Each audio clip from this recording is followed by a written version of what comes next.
अस्सलाम वालेकुम स्टूडेंट्स, कैसे हैं आप सब। उम्मीद है कि आप तमाम लोग बिल्कुल खैरियत से होंगे।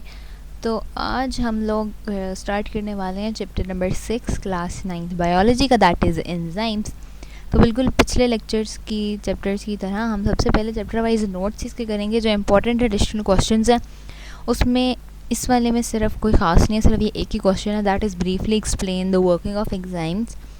So most of the essential reactions taking place in the body must occur quickly and precisely for a cell to survive. ठीक है, जितने भी इम्पॉर्टेंट फंक्शंस हैं जो एक लिविंग बॉडी के अंदर हैं उनको बहुत तेज़ी से होना होता है, बहुत जल्दी से होना होता है, और एंजाइम्स हेल्प करते हैं.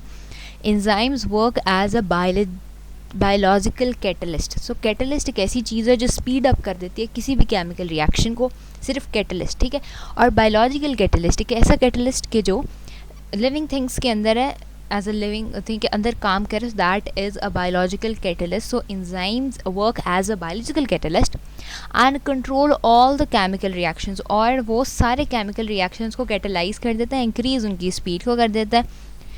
All the chemical reactions make up the metabolism, यानी मेटाबॉलिज्म को बनाने के लिए जितने भी उसको काम कर में रखने के लिए जितने भी रिएक्शंस हैं, जितने भी रिएक्शंस हो रहे हैं उनमें जो हमारा है एंजाइम है वो स्पीड अप कर देता है उन रिएक्शंस को. ठीक है, सो अब इसमें कुछ और भी टर्म्स है, जिस तरह सबस्ट्रेट है. सो वो क्या होता है, enzymes work on substances called substrates. ठीक है, सबस्ट्रेट्स एक ऐसा सब्सटेंस है कि जिस पे एंजाइम काम करते हैं. फिर एक्टिव साइट वो जगह है कि जहाँ जाके एक्टिव साइट वो जगह जहाँ जाके एंजाइम उस सेल के साथ जुड़ते हैं और वो काम करते हैं. और प्रोडक्ट्स वो है कि जब सब्सटेंसेस अंडर को केमिकल चेंज, और जब सब्सटेंसेस एंजाइम के साथ वो का वर्क होता है, सिस्टम चलता है, और जब जो नए उन बॉन्डिंग की वजह से, उन अरेंजमेंट की वजह से जो नए मॉलिक्यूल्स बनते हैं उन्हें प्रोडक्ट्स बोलते हैं. ठीक है, तो ये तो हमने कर लिया जो क्वेश्चंस थे एडिशनल, राइट. सो अब हम चलते हैं शॉर्ट क्वेश्चंस की तरफ और वहाँ से वो देखते हैं. अच्छा जी, तो अब हम लोग आ चुके हैं जी शॉर्ट क्वेश्चंस वाले पेज पे. नोट्स के सबसे पहला जो क्वेश्चन है that is right the difference between. अब हमने डिफरेंस निकालना है जी कैटलिस्ट और एंजाइम के दरमियान, एनाबॉलिज्म और कैटाबॉलिज्म के दरमियान, और इंटरसेलुलर और एक्स्ट्रा सेलुलर एंजाइम्स के दरमियान. तो सबसे पहले हम कैटलिस्ट और एंजाइम का करते हैं. सो अब कैटलिस्ट का होता है, कैटलिस्ट एक ऐसा सब्सटेंस होता है जो इंक्रीज़ कर देता है केमिकल रिएक्शन के रेट को. और एंजाइम क्या होता है, एंजाइम एक बायोलॉजिकल कैटलिस्ट है जो इंक्रीज़ कर देता है स्पीड बायोकेमिकल रिएक्शंस की. कैटलिस्ट बहुत थोड़ी अमाउंट में होता है, किसी भी बहुत थोड़ी अमाउंट रिक्वायर्ड होती है कैटलिस्ट की इंक्रीज़ करने के लिए कि रेट की रिएक्शन को. और जो एंजाइम है वो भी बहुत कम उसकी रिक्वायरमेंट होती है, बहुत ही कम तादाद में चाहिए होता है ताकि वो एक बायोकेमिकल रिएक्शन के रेट को इंक्रीज़ कर सके.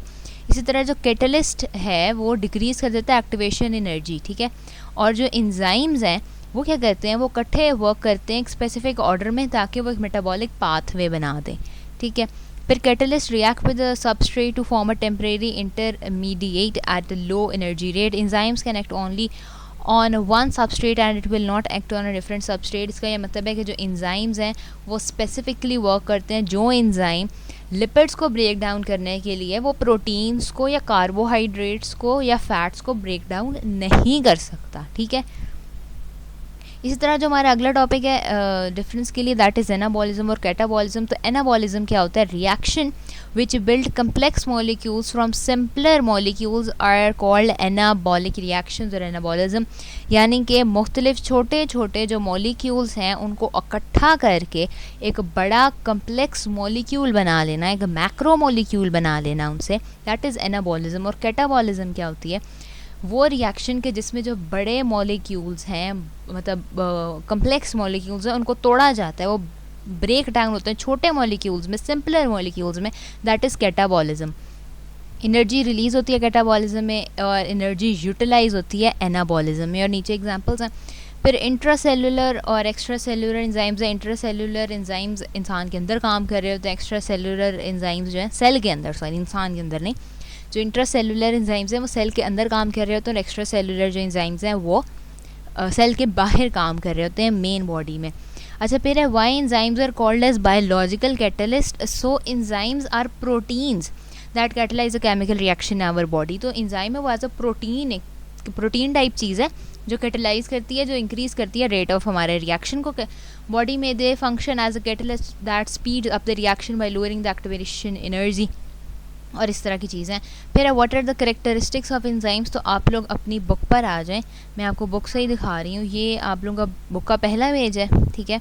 अब आप लोग यहाँ देखें, मैं थोड़ा सा ऊपर कर देती हूँ। ये 6.1 जो टॉपिक आप लोगों को ये नज़र आ रहा है ना, एंजाइम्स एंड देयर ये वाला जो है, ठीक है, ये जो है एंजाइम्स एंड देयर करेक्टरिस्टिक्स, इसमें आप लोगों ने सिर्फ ये जो हेडिंग्स है ना, एंजाइम्स और proteins, enzyme increase the rate of reaction, जो सिर्फ ये जो हरे हरे से मैंने लिखा हुआ सिर्फ जो हेडिंग्स हैं, आपने सिर्फ उनको लिखना है, क्योंकि शॉर्ट क्वेश्चन है, इसमें ज़्यादा लंबा काम करने की ज़रूरत नहीं है, ठीक है। इतना सा काम हो गया, ये आप लोगों का हल हो गया। फिर है name the factors affecting the enzyme activity. तो वो सिर्फ और सिर्फ 3 ही फैक्टर्स हैं, दैट इज़ पीएच, हमारे पास पीएच है, ये सॉरी नज़र नहीं आ रहा आप लोगों को, मैं दिखाती हूँ। ये जो फैक्टर, ये वाला टॉपिक है ना 6.1.2 पेज नंबर 81 पे, ये the activity of an enzyme is affected by the following, that is pH, temperature and substrate concentration, ये हो गया, ठीक है। फिर हम दोबारा आते हैं, how enzymes are named. So enzymes are named by adding the suffix ase to the name of the substrate that they modify, ठीक है। जो भी चीज़ को वो तोड़ता है उसका पहला नेम होता है और एस एंड पे लगा देते हैं। जिस तरह लिपिड को तोड़ता है तो लिपिड में LIP, फिर AS लाइपेज, इस तरह के नाम बनते हैं। ज़रा प्रोटीन्स को तोड़ता है तो प्रोटीन्स PROT लिख लिए, आगे एस प्रोटीएज, इस तरह नाम पड़ते हैं। At what temperature human enzymes act the best. तो ह्यूमन एंजाइम्स का जो बेस्ट ऑप्टिमम आप समझ रहे टेम्परेचर इस पर बेहतरीन काम करता है, दैट इज़ 37.5 डिग्रीज़। ये आप लोगों को यहाँ से ही मिल जाएगा, मैं आपको बुक से दिखाती हूँ, just give me a minute.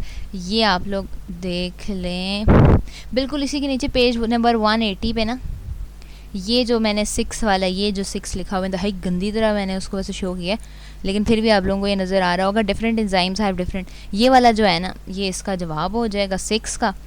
फिर है what is give example of cofactors. तो कोफैक्टर्स क्या होते हैं, वाइटामिन्स, मिनरल्स और ATP जितने भी हैं ये कोफैक्टर्स हैं। ATP functions as a cofactor by transferring energy to the chemical reactions, ठीक है। अच्छा, फिर अगला है what happens to an enzyme when it is heated up to 100 degrees. तो जो भी एंजाइम है जो ह्यूमन बॉडी के अंदर काम कर रहा है, उसका ऑप्टिमम टेम्परेचर 36 से 38 डिग्रीज है। अगर इससे ज़्यादा होगा तो वो बर्स्ट हो जाएगा, ठीक है, वो डी नेचर हो जाएगा, वो टूट जाएगा।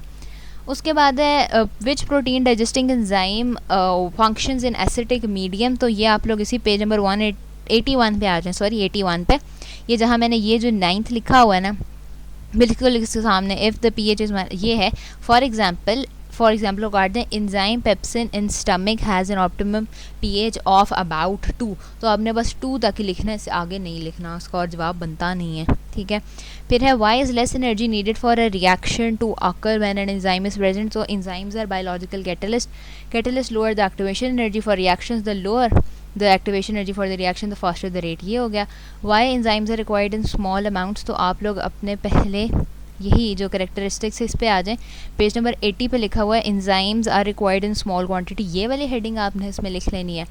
फिर है why are enzyme specific and why can't each one speed up different reactions. तो एंजाइम्स आर स्पेसिफिक, ये ना आप लोगों का बिल्कुल लास्ट टॉपिक है, 6.3 है, पेज नंबर 83 पे है ये वाला, स्पेसिफिटी ऑफ एंजाइम्स। ये मैंने यहाँ जहाँ लिखा हुआ है enzymes are specific, it means one enzyme can act only of particular substrate, it cannot act on any other substance. The example of specificity of enzymes are protease break up proteins into amino acids, lipase only breaks lipids and amylase acts on starch only, ठीक है students. तो हम लोगों ने आज के lecture में complete कर लिया है जी, हमने अपने शॉर्ट क्वेश्चंस भी कंप्लीट कर लिए हैं, और हम लोगों ने क्या कंप्लीट कर लिया, और हम लोगों ने ये जो चैप्टर वाइज एडिशनल नोट्स थे ये भी कंप्लीट कर लिए हैं।